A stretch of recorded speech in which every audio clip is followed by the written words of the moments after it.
Rival White Owls. No way. End review. Suicide Squad killed Justice League. I don't know what there is I can say that I didn't say in the middle review, but I'll give it my best. I did make a video about Batman's death. So I'm not gonna comment on that here. Just what I will say is that even though technically you're not fighting Batman himself, that nightmare shit was amazing. Like, it is really, really nice to see a nightmare scenario from the perspective of the bad guy, of the prey.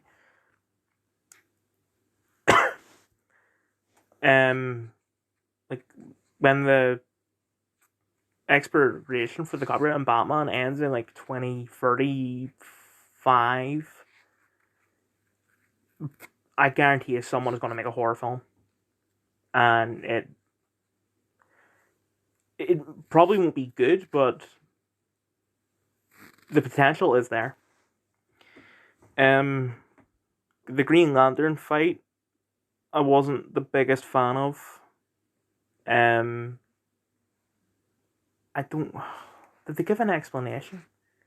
I know that they had like a Sinestro Corps lantern, but I don't think they really did anything with it.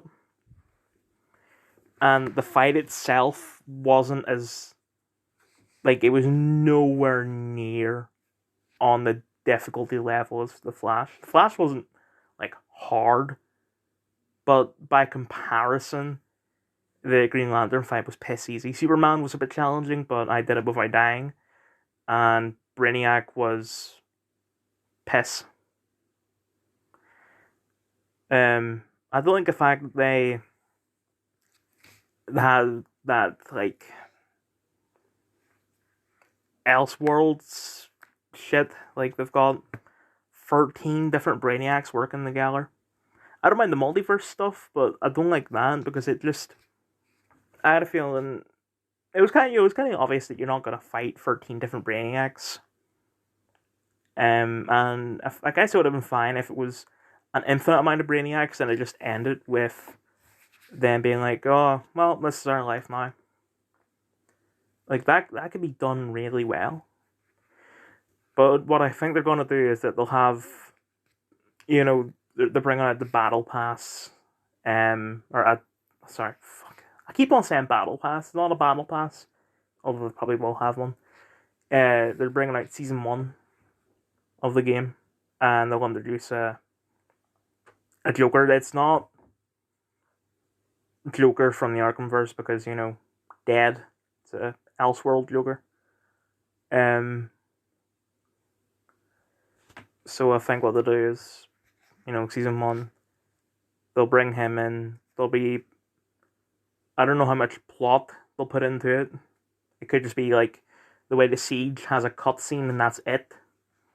Or they could just give us a full-on, like, addition to the story where you fight another Brainiac and, it's a completely different fight, completely different setting, completely different story, context, personality of Brainiac, etc. That, I'm not excited for it, but I'm going to keep the game installed just in case that happens, and if it does happen, then I'll play it, and then I'll just do, like, update reviews.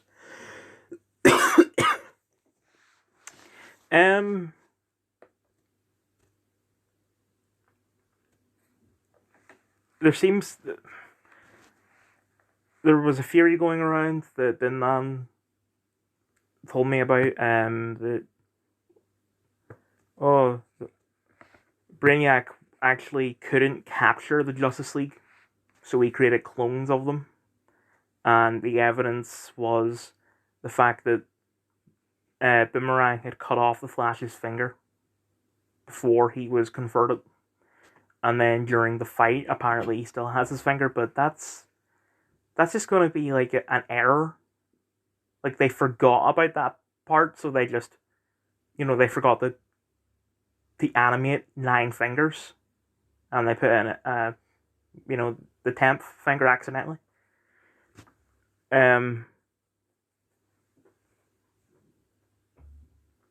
That's the reason I actually like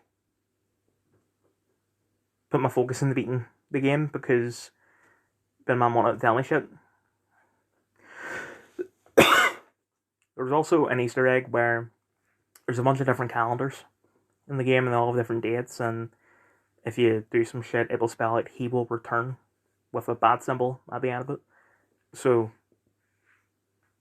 as for theories for a new Rocksteady Batman game, whether it be Arkham or not, I think what they'll probably do is either ignore the events of Suicide Squad, or it'll just be a hard reset where it's all completely different.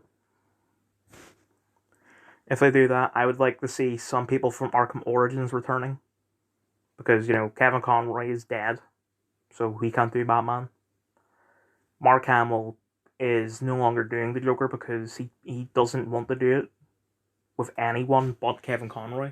So they could probably get Troy Baker for that, or I wouldn't mind if they got Troy Baker for Batman, because he was good in the Telltale series, and maybe he could do a dual role. Tara Strong, is Harley Quinn, obviously. Grey Griffin is Catwoman, so on. I have no problem with that. I welcome it as long as it does look, feel, play, just as long as it is an Arkham game. Like, even if they don't call it Arkham, even if it's in a different universe, it has to play like an Arkham game. Anyway, I forgot to say, this video might contain spoilers. The title of the video might be more definite, but the problem with this is that I'm recording this on the, I think, 15th of March. And it's not going to come out for at least a couple of days, because I have, 13 videos recorded on my PlayStation. And, a couple of days ago, I had over 50. I've just been going through, uploading them. But the problem is I'm only, upload 6 videos a day. So, 6 divided by 50 is... I can't be bothered to do the math.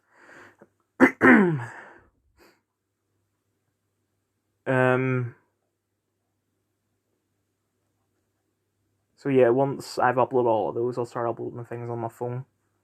So it's probably gonna come with that, the middle review first, then the video about Batman, then the end review, then beginning review. I don't know.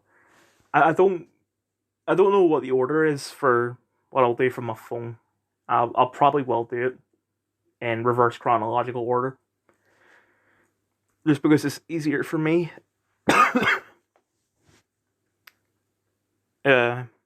Anyway, Driveway Dolls, mixed ratings, directed by, I think, is Ethan Coen?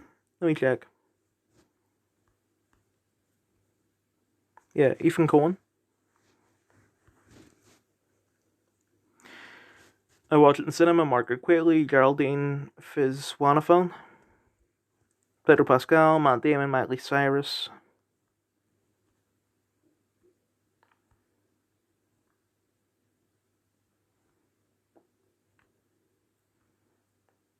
It's good. I hate myself for this, but it does seem like every single character in the entire film is gay, and that's just, don't. It also feels weird that there's a straight guy directing this. And it's also kind of weird that they're getting... I mean, I don't know about Geraldine, but I know that Margaret Qualley is at least, straight or bi, since she's married to Jack Antonoff. I thought the Coen brothers were supposed to have... I know it's just Ethan on his own. Maybe it was Joel who preferred a fast pace, but, I thought the Coen brothers were all about fast-paced dialogue in the films. I'm going to look up the plot of Thelma and Louise. Okay, I had a feeling that they did have similar plots. It's basically... Driveway Dolls is basically just Thelma and Louise in the style of The Big Lebowski. And I'm not just saying that because it's directed by the Coen brothers. There are some very weird transitions in the film. There'll be just there's random scenes of like Miley Cyrus's character in the film is there's no context explained to her role. Just there'll be transitions between scenes where there'll be this sex. It seems like a sex scene, where it's basically just her on top of a guy, with like it's basically it's like a porn film on acid basically.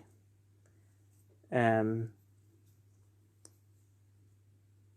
there's stuff like that. I don't mind it, but it's just it didn't.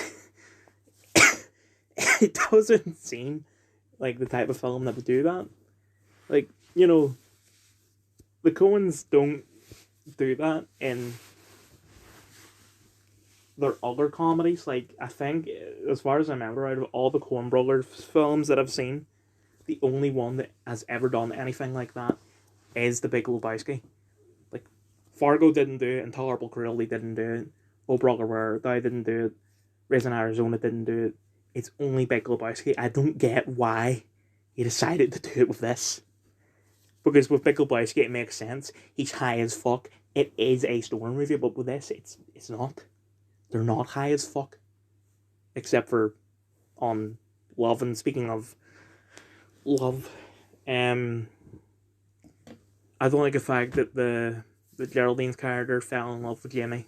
It didn't really make sense to me because it's for most of the film she's basically just like, look, you're attractive, but we're friends, and I don't want to ruin that. But by the end, it's they're going out and they're about to get married. Also, why is there no like gay best friends in films? You ever notice that? Like, you always have like friends, and then a lot of the time even though they're both